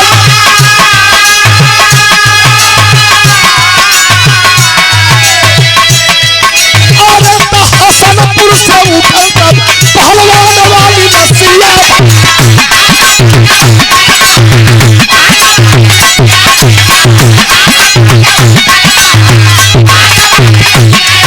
अरे गाजी पूरा घाटा पे आई तूफान,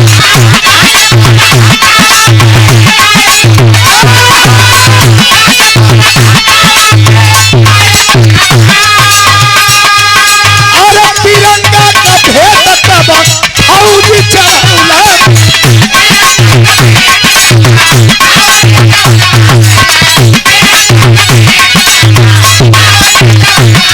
अरे फायरिंग से पहले जहां सैनिक सम्मान,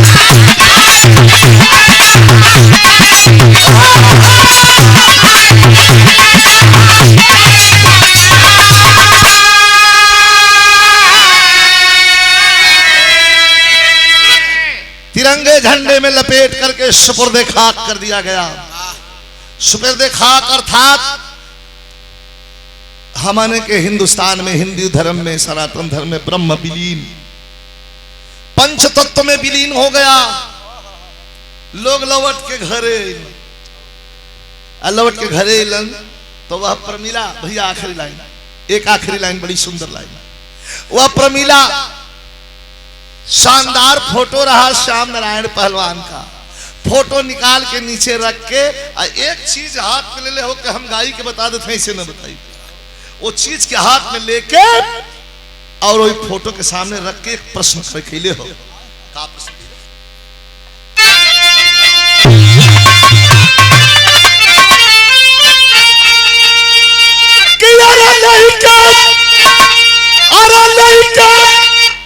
परिवार बोला जाए कहां? वो फोटोआ से पूछा कि अरे लड़का परिवार बोला जाए कहां कि तोहरे सेनूर का सिंहोरा रखाई कहां?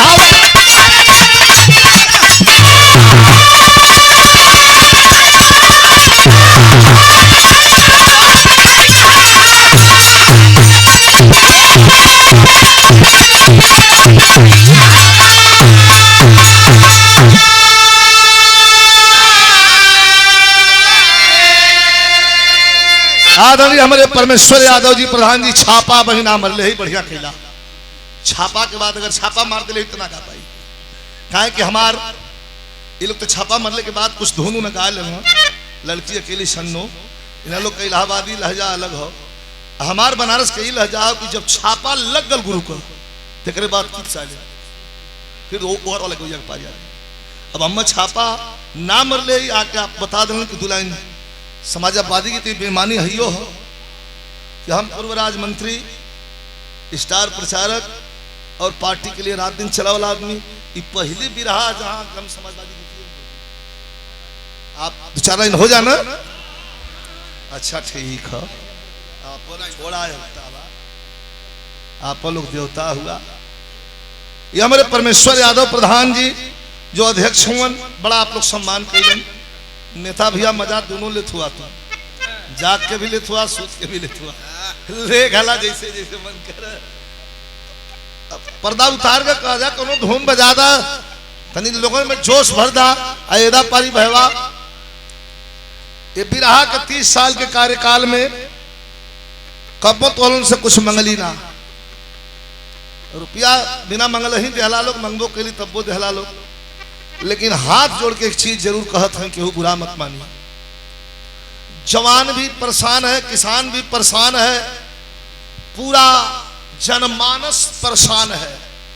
इस सरकार को बदल देने की जरूरत है और कमर कस के तैयार हो जाइएगा, क्योंकि इस बार भैया मत बजाइए ताली।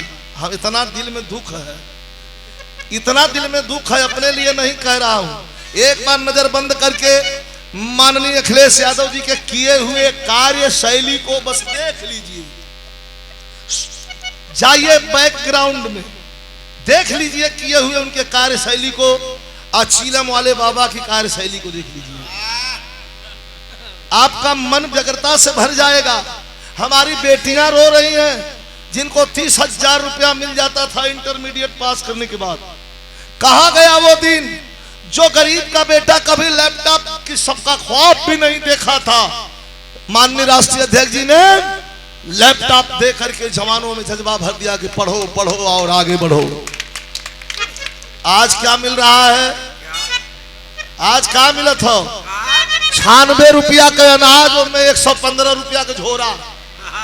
इतना मुंह अनाज का कीमत जौन देत होकर कीमत कितना जानत हुआ? 96 96 रुपया। देखा भजन बजाओ थो ना, खड़ा करके पहाड़वा में कहीं तपस्या कर लेता है ना। 96 रुपया का अनाज और 115 रुपया का झोरा। इतने तो मुंह लोग दिला के कैसा हूं अमन तखईत मत हल जा घर में हाल लोग लोगन के दया ही में तेरे बेचारा नाज इन्हन कर जाल खा जाए मैंने कितनी रणनीति है बहकावे में आने की जरूरत नहीं है मास्टर। अब ठीक है कोनो बात ना है अब हिला डोला लो और छोड़ दा मुर्गा पेपरमिंट खा ले हो। हाँ हाँ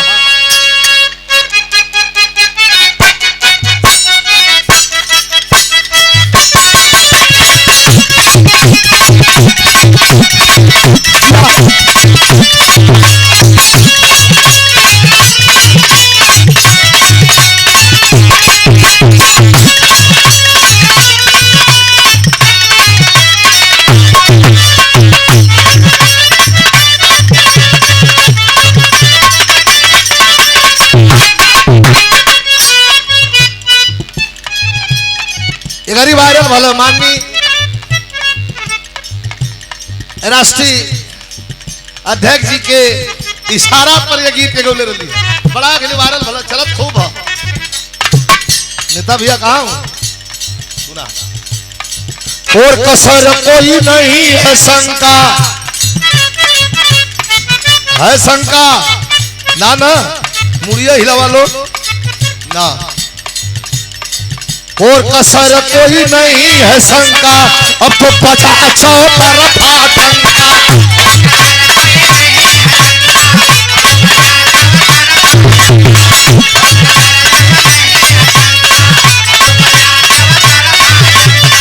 और कसर कोई नहीं है शंका अब तो बचा तरफा सांप्रदायिक ताकत कायम सांप्रदायिक ताकत कायम अखिलेश जी आने वाले हैं जो दूजी जाने वाले अखिलेश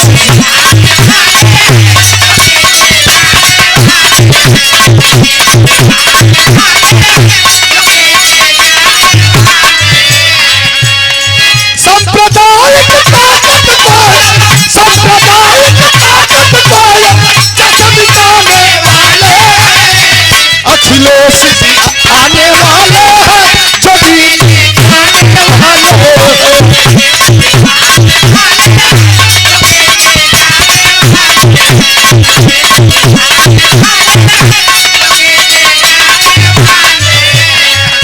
वायरल हो गया पार्टी ऑफिस से लखनऊ से माननीय जी के पार्टी ऑफिस से ही रिलीज हो जाता ओबरा के धरती से नेता समाजवादी पार्टी हमारे अमरनाथ यादव भैया के द्वारा भैया के प्रणाम हो और दिनेश यादव समाज सेवी युवा नेता ग्राम ये नगपुर नगवा सोनभद्र 500 रुपया पुरस्कार देंगे बाबू के शुभ आशीर्वाद हो। तरस रहे मजदूर बेचारे हाथ तरस रहे मजदूर बेचारे जिनकी गई कमाई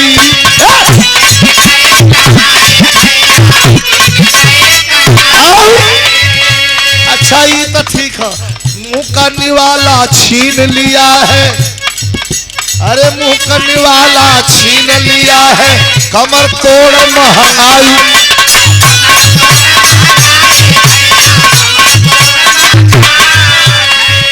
कांग्रेस के सत्ता शासन में 40 रुपया 45 रुपया ना बर्दाश्त रहल 50 रुपया ना बर्दाश्त रहल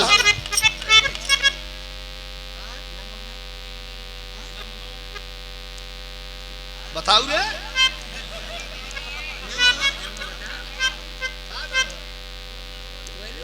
भाई नहीं हम ही नौआ खा रहे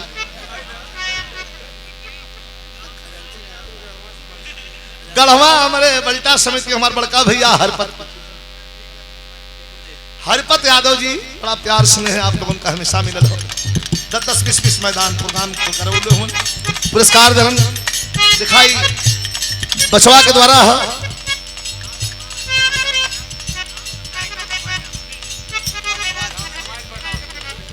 का नौआ बताओ थोड़ा गांव समाज मरइबो करवा। बचवा के तरफ से पुरस्कार और राजा बेटा की तरफ से राम कृपाल ना हो। आई देखा कितना गाड़ी मिसाए लगली, हिम्मत हमरो छूट गई है। कम तेल पिए वाली चाहता। अरे महाराज कहाँ गए? सरसों के तेल देखा, दाल देखा। तरस रहे मजदूर बेचारे जिनकी गई कमाई, अरे मुंह का निवाला छीन लिया है कमर तोड़ महंगाई।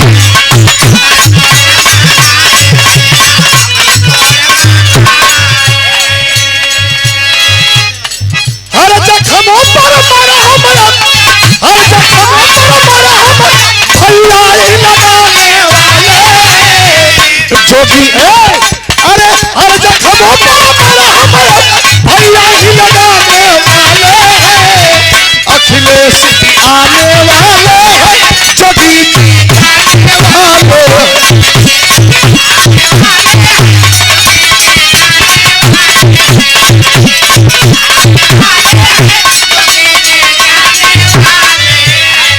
बदले की ये राजनीति है। पंडितन लोगन का खैरियत ना। ये सरकार में सबसे ज्यादा अगर केहू का हत्या भइले तो बरम हत्या करोले हो, खाली बाभन मरले हो। सबसे ज्यादा पंडित नहीं तो से उन्हन लेने देना का। जौन पंडित लोग बिना मंत्र का शुद्धिकरण करत रहा है उन्हन को ठोकला।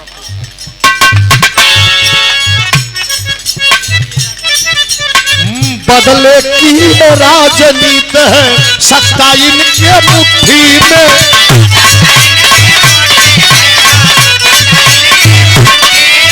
और फंडा बनता अपना काम भले जनता जाए भट्टी में।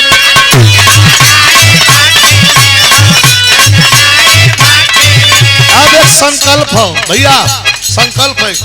कौन संकल्प?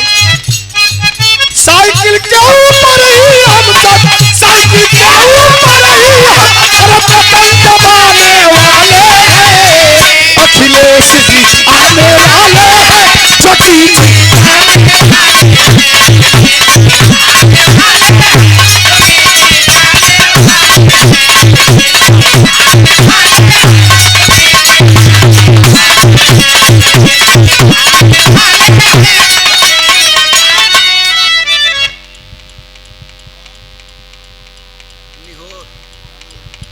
हमारे। अच्छा 200 रुपया पुरस्कार हमारे भैया श्री राम निहोर सिंह यादव जी पुरस्कार प्रदान किए।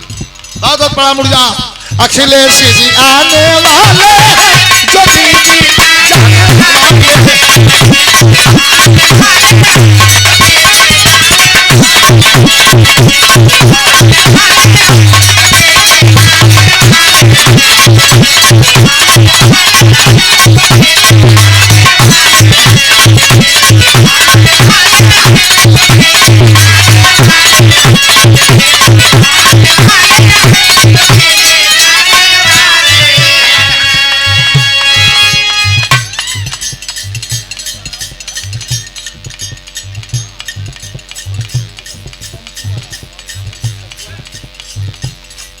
हजारों हजार रुपए नगपुर के धरती से भैया हमारे छोटे भाई दिनेश यादव रात पर बड़ा सम्मान। हो अच्छा बिछा में हम घबरा गल नेताजी गाना निकल हल कि आज हम नहैले पानी शैम्पू से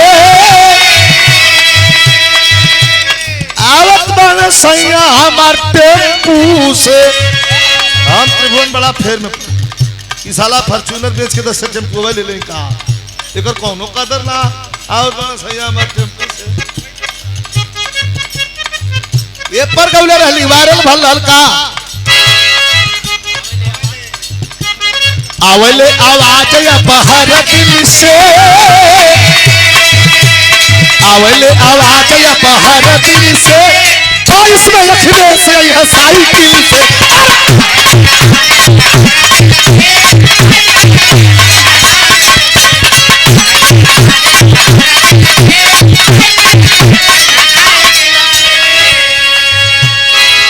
और ये देखें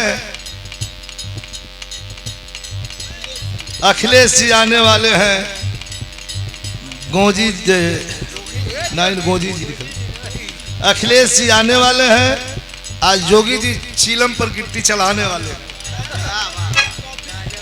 पुरस्कार प्रदान पूरा बछवा के बहुत बहुत धन्यवाद हो। राम कृपाल बाबू बहुत बहुत धन्यवाद। कैसे हो?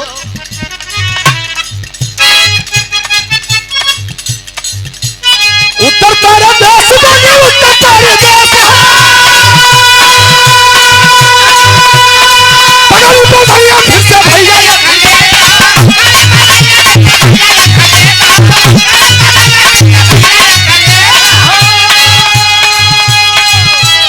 भाई चाचा काका काकी मिली जुल के, भाई भैया चाचा चाची मिली जुल के फिर से अखिलेश आई है।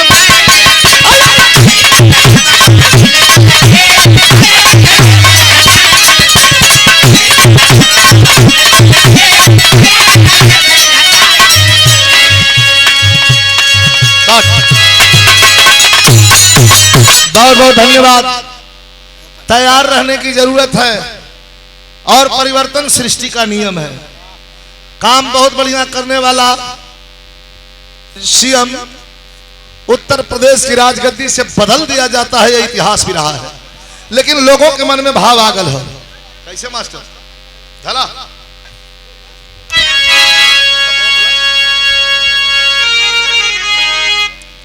गुरु बिहारी गुरु गणेश गुरु राम लाल बड़बा का स्वर्ग चंद्रिका कभी बचन का विजय पताका तिरंगे पे कुर्बान हो गया, तिरंगे पे कुर्बान हो गया। विजयी प्यारे लाल धन वीरों के बलिदान तिरंगे पे कुर्बान हो।